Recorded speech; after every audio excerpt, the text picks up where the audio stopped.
Um, dois, três. Oi, Eu sou o Walter e eu sou a Louise. e o papo de hoje é sobre Cidade Invisível, a nova série brasileira da Netflix. um detetive da Polícia Ambiental do Rio de Janeiro investiga um assassinato que o coloca em contato com entidades do folclore brasileiro. A investigação mistura aspectos de sua vida pessoal e profissional, na busca por respostas entre descobertas inusitadas como um boto que vira homem e corpos que somem do IML. Sua investigação revela que todos os eventos bizarros na Vila Toré estão conectados. No entanto, a única explicação possível desafia tudo o que o Eric acredita, até mesmo sua identidade. Então, Louise, o que você achou da série?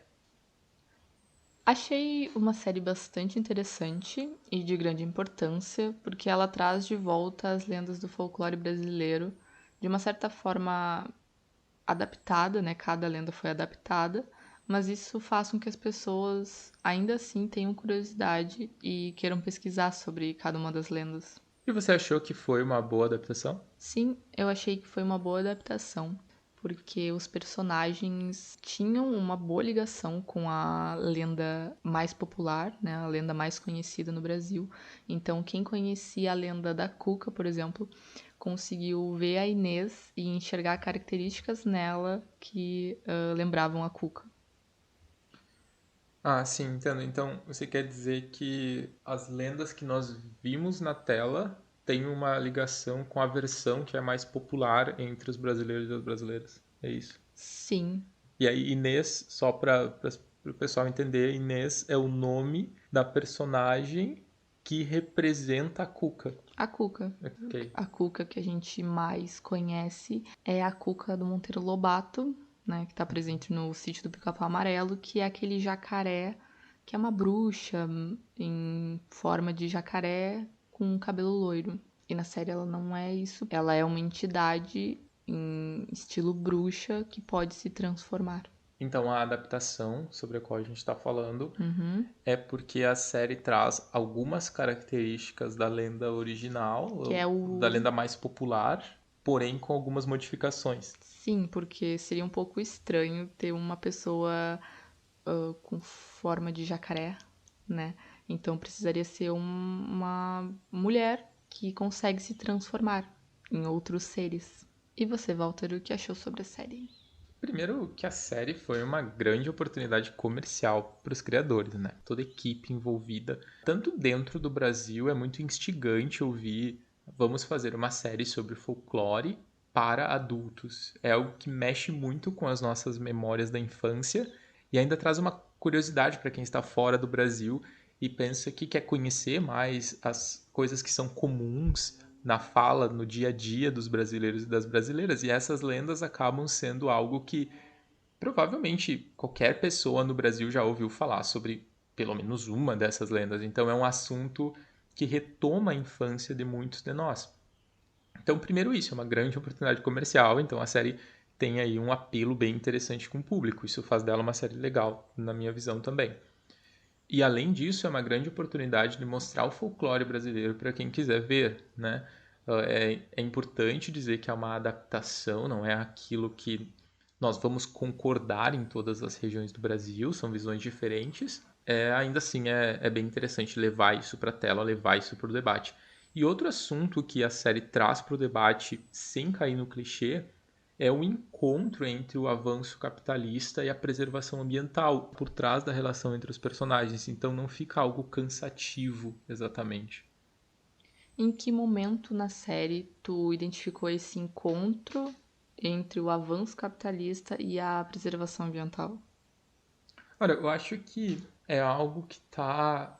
É algo como um pano de fundo, é algo que fica por trás da relação entre os personagens a todo momento, porque ao mesmo tempo em que as entidades, que os personagens vão para a cidade, eles saem da mata para ter um distanciamento da mata e para viver como pessoas que não são entidades, que não têm poderes, ao mesmo tempo em que eles negam as suas raízes, eles retornam para a mata, eles se reaproximam da mata para proteger a mata, a floresta, dessa empresa que está atacando aquela vila porque quer construir um empreendimento imobiliário naquela região. Então, o avanço capitalista seria essa empresa que quer utilizar aquela terra, ignorando as crenças das pessoas no local. Então, quando a personagem, a esposa do policial, do Eric, ela vai para aquela festa na Vila Toré, é justamente porque ela estava fazendo um trabalho junto com aquela comunidade que estava sendo retirada daquele local para que a empresa pudesse assumir, que a empresa no fim das contas era dona daquela região, e a empresa tinha uma outra ideia para a região que não a preservação ambiental ou a preservação da cultura e das raízes daquela população. Então, eu acho que é aí que entra esse conflito entre o avanço capitalista, né, simbolizado pelo investimento imobiliário, e a preservação ambiental, que era uma preocupação muito maior da população que já morava naquele local. A população estava sendo retirada dali, e isso faz com que tu pense que as lendas, né, as entidades também foram retiradas dali, por isso que elas não estão na floresta. Eu não sei exatamente se eu gostei do avanço da história, ou da forma que ela foi contada, tipo, passo a passo, sabe? Mas e você? O que achou? Eu acho que a parte mais entediante da série é a investigação policial em si, porque nesse aspecto não tem nada de novo, é apenas um detetive que acha algo misterioso em algum lugar e ele quer investigar isso e os seus superiores não deixam ele investigar isso. Tudo parece ser uma grande conspiração. Então não tem nada, não tem nenhuma novidade aqui, né? Então a parte da investigação não faz muito sentido, ela é um pouco normal, assim como muitas séries e filmes já fizeram. Então eu achei que acabou sendo um pouco previsível por isso. Você se surpreendeu de alguma forma? Não me surpreendeu muito. A maioria dos acontecimentos é um resultado de algo anterior, então realmente cai um pouco na previsibilidade.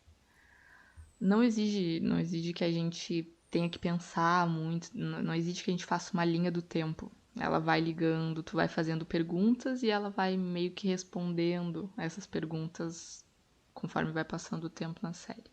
Mas eu fiquei pensando sobre o personagem Manaus.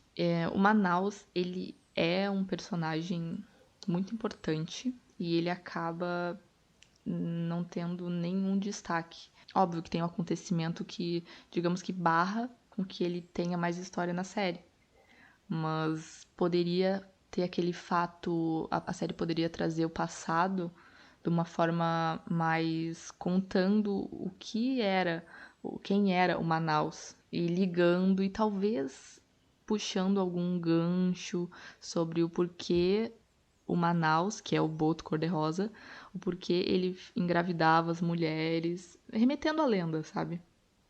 Sim, explicando um pouco mais a origem do personagem. Isso, porque o que a gente acaba entendendo é tipo, é o Manaus, é o boto cor-de-rosa, ele engravidou uma mulher, ela ficou grávida e tá bom. É meio isso que a gente entende. Fica um Só pouco que solto. por ele ser um personagem que liga todos os outros, eu acho que ele deveria ter uma explicação maior. E talvez façam isso, né? Mas queria que ele tivesse um destaque maior na série. E você, também achou que a série é bem didática, apesar dela enrolar um pouco para apresentar os fatos? Sim, eu acho que há um esforço do roteiro para apresentar os personagens de forma bem didática para o público, especialmente eu acho para o público estrangeiro entender. Eu fico pensando se eu conseguiria entender a série sem ter uma exposição prévia a esses personagens. Eu acho que sim. Eu acho que a exposição na série é bem didática por isso, no fim das contas. E eu acho que deveria ser assim, porque a série ela precisa ter um sentido próprio. Então, sim, eu acho que é bastante didática. Só que em algumas cenas em que o terror poderia ser melhor explorado, já que poderia aproveitar a classificação indicativa da série e algumas cenas que são para adultos, o terror não é explorado, a gente não sente medo em nenhum momento. O suspense é o tom mais utilizado quando ele está descobrindo coisas novas e quando tem cenas de interação entre o Eric e a Cuca, mas não vai muito além disso. Talvez por esse desejo de explorar os personagens como personagens bons acima de tudo, né? E acho que um outro aspecto de direção que vale a pena reforçar, que também está relacionado com o tom da série, é que a relação familiar é muito superficial. A gente não sente muito a relação do pai com a filha, aí talvez porque a filha tenha, enfim, uma justificativa, mas a relação do Eric com a avó dele, no caso que é a pessoa, a senhora que fica com a filha a maior parte do tempo, porque ele não é um pai muito presente, digamos assim, a relação dele com a avó não é muito profunda também. Ela não parece muito se importar com o que está acontecendo com ele. Enfim, não parece uma interação boa, como, por exemplo, existe a interação entre o Curupira e o Saci. A gente vê um sentimento entre os dois. Um acompanha o outro, um se importa com o outro, né? Sim, sim, e não parece que isso aconteça ali na família do Eric. Acho que aí um outro ponto que é um pouco controverso, a escolha da ambientação. A série ser ambientada no Rio de Janeiro. Talvez eles quiseram reunir as entidades em um lugar bastante conhecido no Brasil, porque o Saci é da região sul, a lenda do Saci é da região sul, né? A lenda da Cuca, sudeste, o Boto da região norte. Então, talvez pode ser por isso. É, e faz sentido, né? Porque no fim a região sudeste do Brasil, tanto o Rio de Janeiro, eu diria que principalmente São Paulo, foram foco de imigração interna do Brasil, né? Principalmente na década de 60 e 80, se eu não estou enganado, houve muita migração para essa região, tanto da região sul para a região sudeste, quanto da região nordeste para a região sudeste, em geral, buscando mais oportunidades de emprego e tal. Então, dá para se dizer que a gente encontra pessoas de todas as regiões do Brasil no sudeste. Então, parece uma boa justificativa para que essas entidades também estejam lá, um pouco que misturadas ou nessa sociedade tão diversificada do Nordeste, né? Um ponto a destacar aqui agora eu lembrei que é bastante interessante é que a lenda do corpo seco, que é o que dá a problematização ali, né, na série, é uma lenda que surgiu no Sudeste. Então, talvez uma ligação entre Rio de Janeiro, o lugar onde a lenda do corpo seco surgiu, a origem de cada personagem, de cada lenda, né? A gente vai entender melhor nos próximos episódios. Mas eu penso que o ponto positivo é que a série trouxe o lado bom das entidades. Porque, porque em trechos das lendas mais populares existem coisas ruins, sabe? Tipo, maldições e as entidades provocam as pessoas de uma forma negativa. E na série ela fez com que as entidades se reunissem por uma boa causa e todo mundo tem um lado bom ali. Isso também parece fazer parte da adaptação, né? Assim como Exato. aconteceram com as adaptações dos irmãos Grimm, Uhum.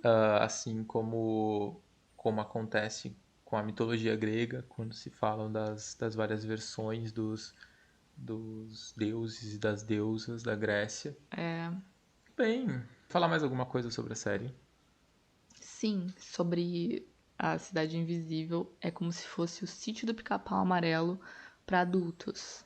Eu acho, a minha opinião sobre isso é que não é. E óbvio que isso é como se fosse uma piada, né? Algo pra ser engraçado. Mas se tu for perceber, se tu colocar Sítio do Pica-Pau Amarelo de um lado e Cidade Invisível do outro lado, tu consegue perceber que no Sítio do Pica-Pau Amarelo as lendas, principalmente a da Cuca, eram. Ela falava sobre a lenda da Cuca, trazendo a Cuca como uma entidade maléfica, que queria o mal. Inclusive, no Sítio Pica-Pau Amarelo, ela empedra Narizinho por um longo tempo, né? Então, e se tu for olhar para a Cidade Invisível, A Cuca tá tentando salvar as entidades e ela não quer exatamente prejudicar os seres humanos, mas ela quer que os seres humanos não entrem dentro do círculo das entidades para não prejudicar eles. Mas ela não ataca ninguém.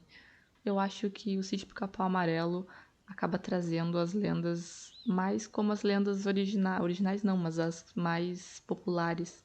E Cidade Invisível traz as lendas de uma forma mais sucinta, mais tranquila. Sim, como os personagens na própria série gostariam de estar, mas... Exatamente, isso. Ok. Sabe se vai ter uma segunda temporada? Sim, vai ter. E a previsão de lançamento é pro primeiro trimestre de 2022. Então vamos esperar pela próxima temporada, que provavelmente vai trazer mais lendas brasileiras e talvez com melhor desenvolvimento dos personagens, né? E eu não comentei, mas o resultado final da série merece ser assistido. A fotografia da série é muito bonita, os diálogos são muito bons. Entre alguns personagens são melhores do que outros, mas os diálogos são mais naturais do que outras produções brasileiras já trouxeram. Toda a parte de trilha sonora e trilha musical, especificamente da série, é muito boa. Então, vale a pena vocês assistirem. Mas, no Papo Vai de hoje, é isso. Muito obrigado pela sua atenção. Quero fazer um comentário aqui, se o Carlos Saldanha estiver me ouvindo, coloca a lenda da Vitória Régia, por favor, tá? Ah, lá vem ela com a Vitória Régia. Carlinhos, por favor. Virou íntima já. Mas é isso, visitem o nosso site www.papovai.com. Ah, verdade. E o que tem lá? Não vamos dar spoilers, mas visita lá que tem algumas surpresas pra você. Por hoje é só. Valeu!